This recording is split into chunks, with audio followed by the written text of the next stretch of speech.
कभी आप ब्रह्म मुहूर्त में जगे? जगकर देखिए, संध्या होने के पश्चात जब रात्रि का अंधकार सारे संसार को धीरे धीरे अपने अंधकार में निगलने लगता है, तो यही अंधकार ब्रह्म मुहूर्त में भोर होने से ठीक पूर्व तनिक अधिक काला हो जाता है। कुछ समझे?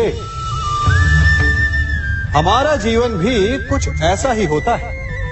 जब हमारे जीवन की समस्याएं अपने अंत पर होती है, तो यही समस्याएं एक भीषण रूप लेकर हमारे समक्ष प्रस्तुत हो जाती है और ऐसे परिस्थिति में अधिकतर लोग हार मान जाते हैं, भय खा जाते हैं। परंतु यदि आप हार न माने, भय न खाएं, दृढ़ रहें, निरंतर आगे बढ़ते रहें, तो प्रकाश के रूप में हमारा स्वागत करने के लिए सूर्य उदय सदा हमारे समक्ष प्रस्तुत रहेगा। आपने बरगद के वृक्ष को देखा है? जितना विशाल उतना दृढ़। पतझड़ में वो सूख जाते हैं, परंतु दुर्बल नहीं होते, टूटकर गिरते नहीं। और उसके विपरीत दलदल में उपजे वृक्षों को देखिए, वो दिखने में तो बड़े होते हैं, पतझड़ आए या शीत सदा हरे भरे होते हैं, परंतु इतने दुर्बल होते हैं कि जलधारा के हल्के से वेग से वो गिर जाते हैं। परंतु ऐसा क्यों होता है? कारण है जड़ें। जिसकी जड़ें दृढ़ भूमि में है, वो हर चक्रवात, हर ऋतुओं को सह लेता है, और जिसकी जड़ें दलदल में है, वो स्वयं की जड़ों को दुर्बल बना लेता है। कुछ ऐसा ही मनुष्य भी होता है, जो अधर्म, कुकर्म और असत्य की धरा पर उपजा है।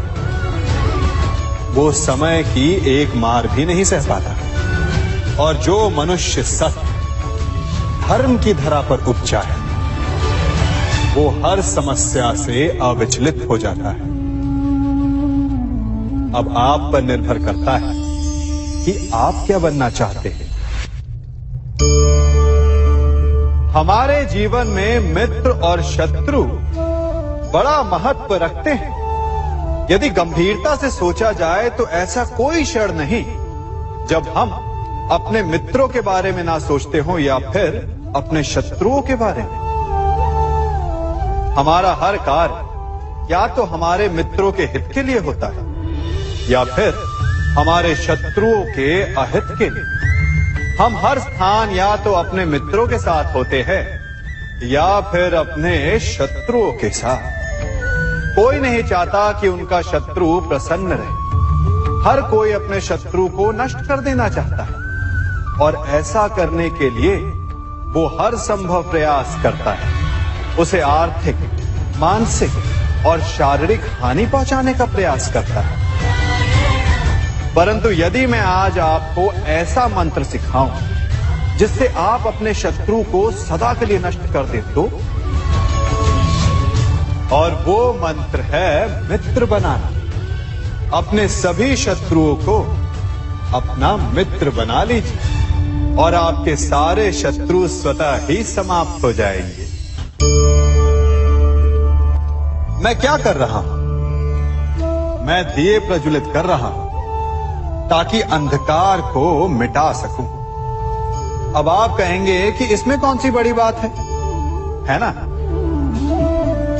परंतु इसमें महत्वपूर्ण बात समझने के लिए यह है कि मैं क्या नहीं कर रहा हूं, और मैं अंधकार नहीं कर रहा हूं। क्योंकि अंधकार को मिटाने के लिए प्रकाश का अस्त्र तो उठाना ही पड़ता है। बुराई को बुराई से नहीं, अच्छाई से जीता जाता है। अन्याय को अन्याय से नहीं, न्याय से लड़ा जाता है। क्रोध को क्रोध से नहीं, क्षमा का साथ लेना होता है। ठीक उसी प्रकार एक लोहा लोहे को काटता है, परंतु एक ठंडा लोहा ही गर्म लोहे को काट सकता है। इसलिए यदि आपको अपने जीवन में विजयी होना है, तो अपने शस्त्रों को, अपने अस्त्रों को सोच समझ कर उठाइए, क्योंकि एक अनुचित सोच परिणाम पर भारी प्रभाव डाल सकती है। आप सब सोच रहे होंगे कि ये क्या मैं करने लगा।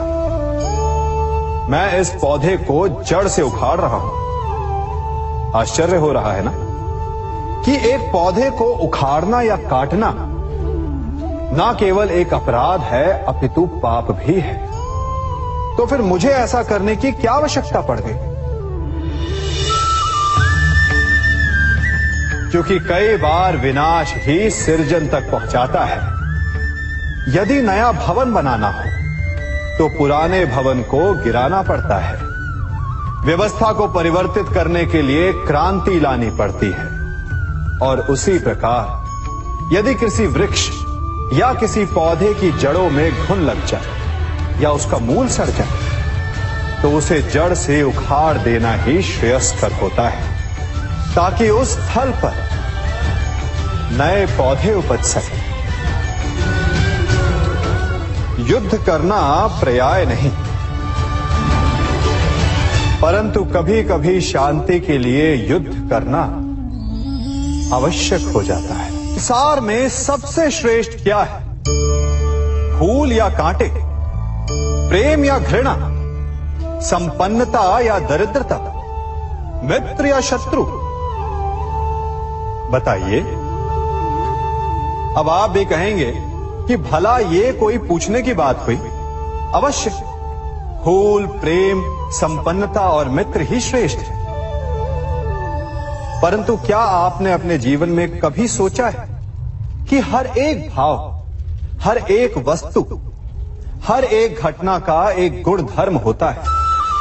त्वचा पर जलन करने वाले फूलों से अधिक श्रेष्ठ वो कांटे हैं जिनसे आप अपने घर की बाढ़ बनाते हैं ताकि वन्य पशु आपके भीतर ना आ सके। वो प्रेम श्रेष्ठ नहीं जो आपको अंधा, लोभी, पक्षपाती बनाता।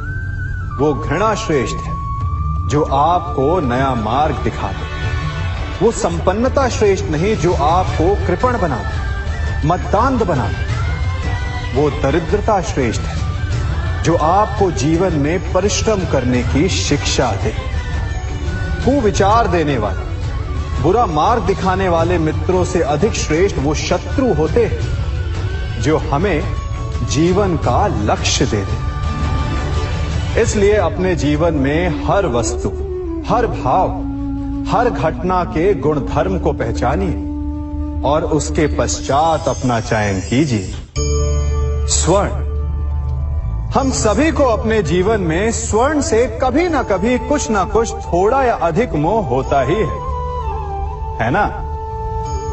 परंतु क्या आपने कभी सोचा कि स्वर्ण को प्राप्त कैसे किया जाता है?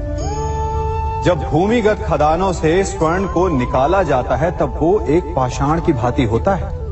ऐसा पाषाण जिससे आप किसी को भी मार सकते हैं, परंतु उसे आभूषण के रूप में स्वयं के शरीर पर धारण नहीं कर सकते। यदि उसे आभूषण बनाना है तो उसे लंबी यात्राएं करनी होती है। उस पाषाण को पिघलना होता है। सुनार के हथौड़ी की अनेकों चोटें खानी पड़ती है, फिर काट छाट और उसके पश्चात जाकर वो ऐसा आभूषण बनता है जो हमें वर्षों तक, सदियों तक लुभाता रहता है। इसलिए यदि आपको समय पर विजय पानी है तो स्वयं के निर्माण पर समय देना होगा। हम सभी सुनते आए कि जो वीर होता है, साहसी होता है, शौर्यवान होता है, उसके समक्ष सारा संसार झुकता है। वीर भोग्य वसुंधर। परंतु वीरता है क्या? शौर्य क्या है? साहस क्या है? साहस युद्ध नहीं, वीरता विजय नहीं, शौर्य कभी ना गिरना नहीं। साहस किसी चुनौती के समक्ष खड़े होने का भाव है, तो वीरता उस चुनौती को उत्तर देने के लिए पूर्ण परिश्रम लगा देना है। और शौर्य का अर्थ है गिरकर फिर से उठने का साहस रखना, बार बार प्रहार करके वीरता दिखाना, निरंतर प्रयास करते रहना, निरंतर परिश्रम करते रहना। इसलिए विजयी होने से अधिक महत्वपूर्ण है शौर्यवान होना, क्योंकि जो शौर्यवान है उसे विजय मिलना निश्चित है।